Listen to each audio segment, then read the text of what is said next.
Hello, hello, hello, hello. We are back. Our pages are all nice and dry, and we're ready to do some collage work. And maybe add a little more paint. I was white and this blush pink. I would like to blend in a little more so that we don't see the edges. So maybe we're going to do that first.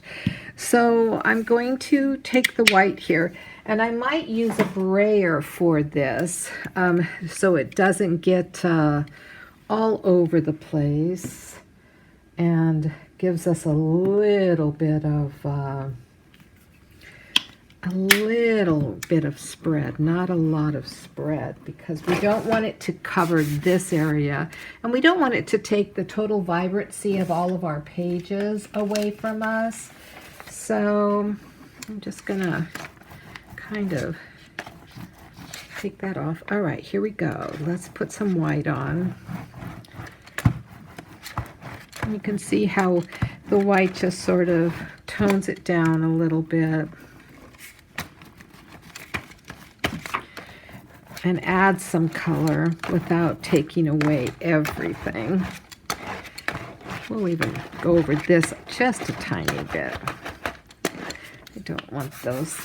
I'm going to smear those lines. Okay.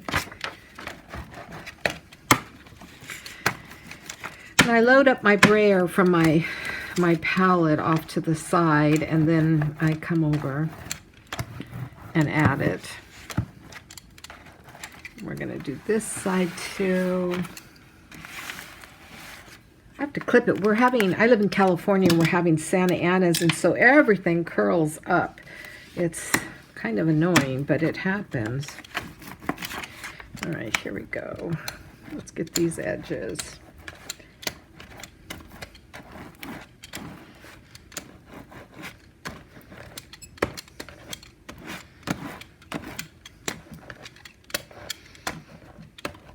Okay, I think that looks good. That's a good application of white. I think it helps the page and the colors actually to pop and to begin to blend a little bit more. Then I'm going to take this pale pink, and I'm just going to add some with my fingers here and there, okay? And blend it in a little bit more on top of that white.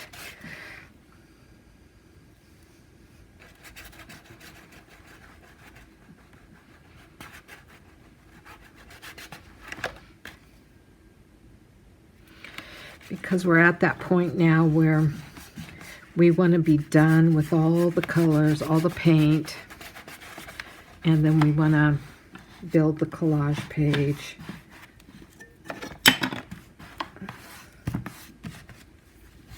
By the way, this kind of stuff looks beautiful on a canvas too, if you want a very unique looking page. I'm going to tone that down just a little. Got a little too much pink there, so I'm just going to go over it again with a little bit of white, just to kind of blend it in. There we go. That looks better. Let's see, on this page, maybe up in this corner a little bit.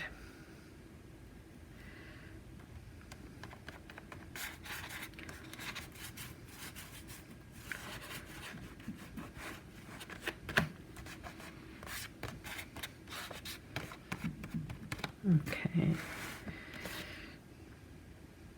that's a nice pink. And then down in this corner.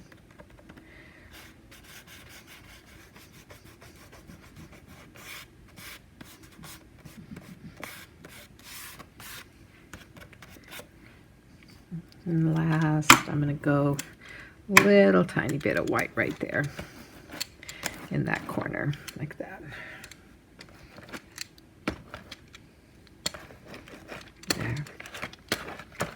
I like that. It just makes it a little more interesting to look at. Not so uniform. It takes and it kind of makes everything look a little more distressed, which I think for Wordology looks good too, instead of being so pristine. And here we go. Now let's go ahead. It dries pretty quick because we're putting on such thin layers. So we're going to add our collage work. Now what I've done is I have taken, I'm using Tim Holtz's Ideology paper. Because it's got wonderful flowers that you can actually cut out. I've used the larger ones of this, which is the flower motif that I'm working with. So I have cut those out, and I'm also working with his Ideology tissue paper with some motifs. So let me just show you a couple things that I've cut out. So our larger, I fussy cut them, of course. So our larger, this side is going to have the larger dandelion and buttercups. All right, and one green stem coming up at the top. And then I'm going to use the smaller ones, I think, for this page, and then the tissue pages to go into the middle. So we're going to play around just a little bit, but let me wash my hands first and make sure that I get set up for the gel. So I will be right back. Okay, so I'm back, and of course everything is dried because I was gone for about 10 minutes. And so what I did during that time also was I did a general placement of my cutouts. I have 3 more pieces here that I'm not quite sure where I want to put them. I definitely want to add it.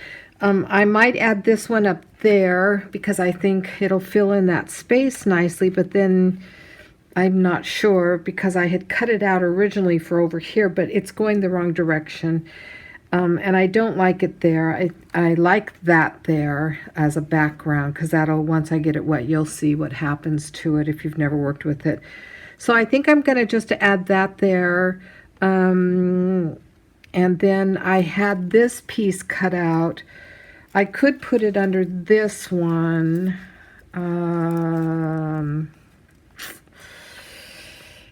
That might work. Okay, the main thing is we don't want to cover up any words, but I don't like that. I think it's too cluttered by adding that there, and I'm sure you think the same.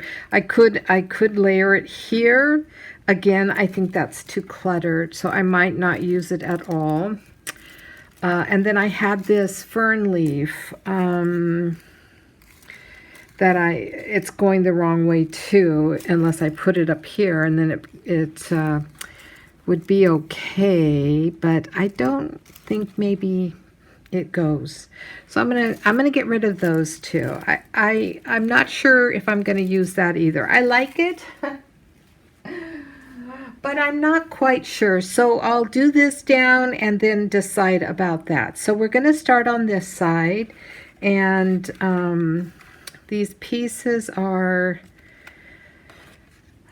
really fun to gel down. So what I'm going to do though is I am going to get some wax paper to work on, and hopefully nothing on here is going to bleed off. I think that's a safe side right there. And what I'm going to do is I'm going to lay it down right here, and then because I want to gel these up. I want to gel the back side of these before I put them down.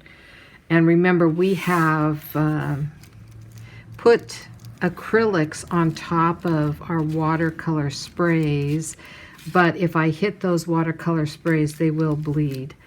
Now, one thing that you can do to prevent that is to spray it with a fix-it.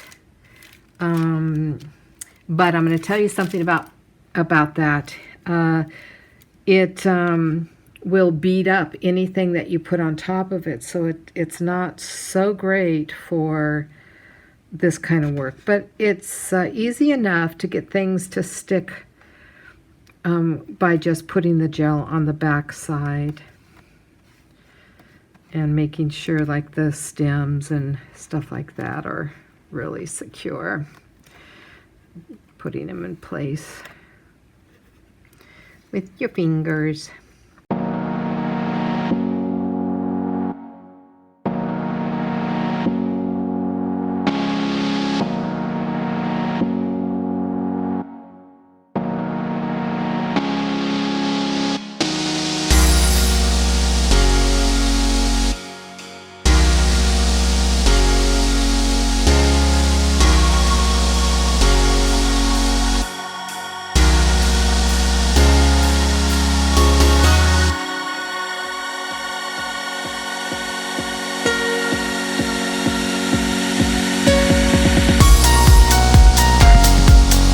So that's done. I like that. I think that turned out really nice.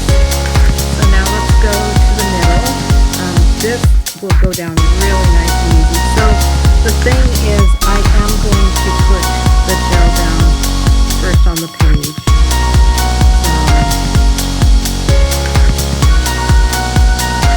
These tissues are real delicate, so you don't need to go home a lot.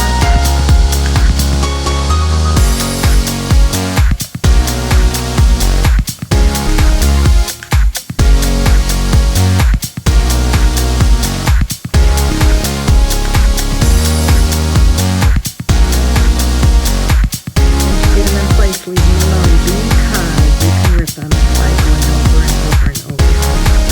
But it's really important that you do give a top coat on them.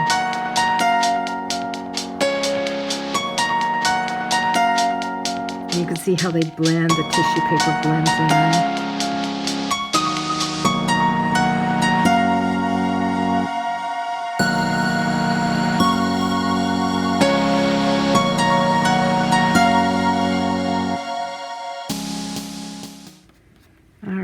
Now be careful when you hit the Stabilo because you can smear it, so try your best not to. But you do want to just go over that a little bit. I just go that way.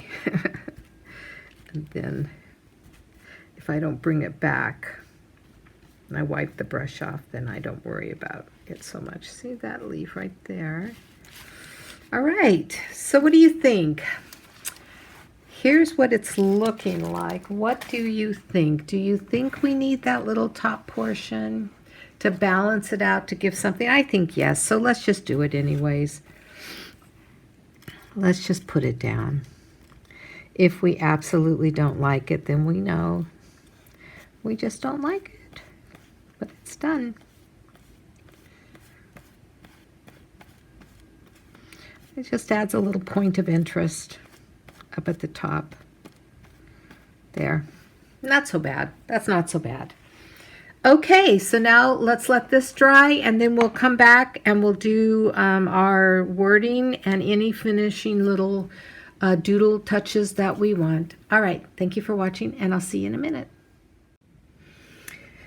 Hello. Okay, here we are back, and as you can see, I have finished this page completely. So I'd like to share with you what I did. So whenever I have a space, a limited space, I do take just tracing paper. You can see I've used this one multiple times. And I lay it over the area and I outline it, and then I write in it what I want. What I'm planning to see if the space is going to be large enough. So I just work with a regular pencil for that. Once I know the space is going to be large enough, then I choose the size nib for the pen. And this is a number 10 drawing pen.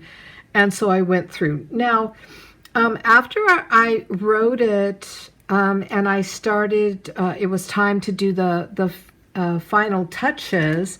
I took my white Poshka pen, okay, and I started to dot around the flowers because I like that. I think it gives movement.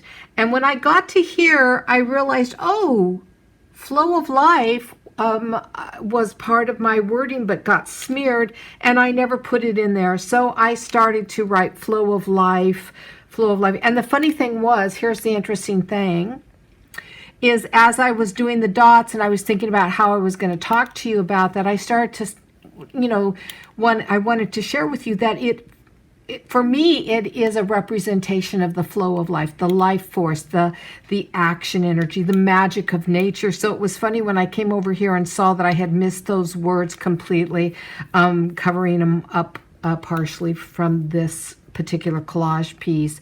So I started writing them. Flow of life all over with the white Poshka, which I'm sure you can see. Then the last thing that I did to completely finish it and to frame it was to bring my distress ink and to go around the edges. And then I like to take my finger and come inside the frame and smudge things. Then I put some around the pages here. And now what you have is a more vibrant page here. And then, of course, this one is more subdued and natural. So everybody has their own taste and preference.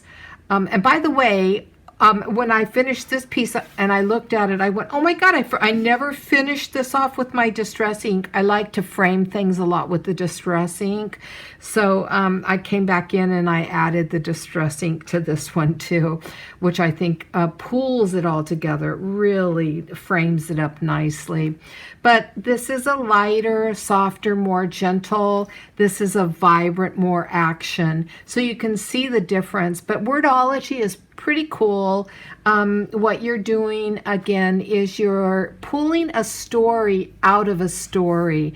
And I think that's a phenomenal process to do. And it also just brings in a whole nother level of artwork for us. So I hope you have enjoyed this video or these videos. I don't know how many they're going to end up being once I put them all together. And I hope you'll subscribe to my YouTube list. Please come visit me at my website, studioinspirationartjournal.com. And if you really feel inclined and you like it, you like what I'm doing, come and be a part of my village, my artist tribe, Sacred Artist Circle on patreon.com/Studio Inspiration Art Journal. But I hope you're enjoying my sharing of classes with you. All right, have fun. Bye-bye for now.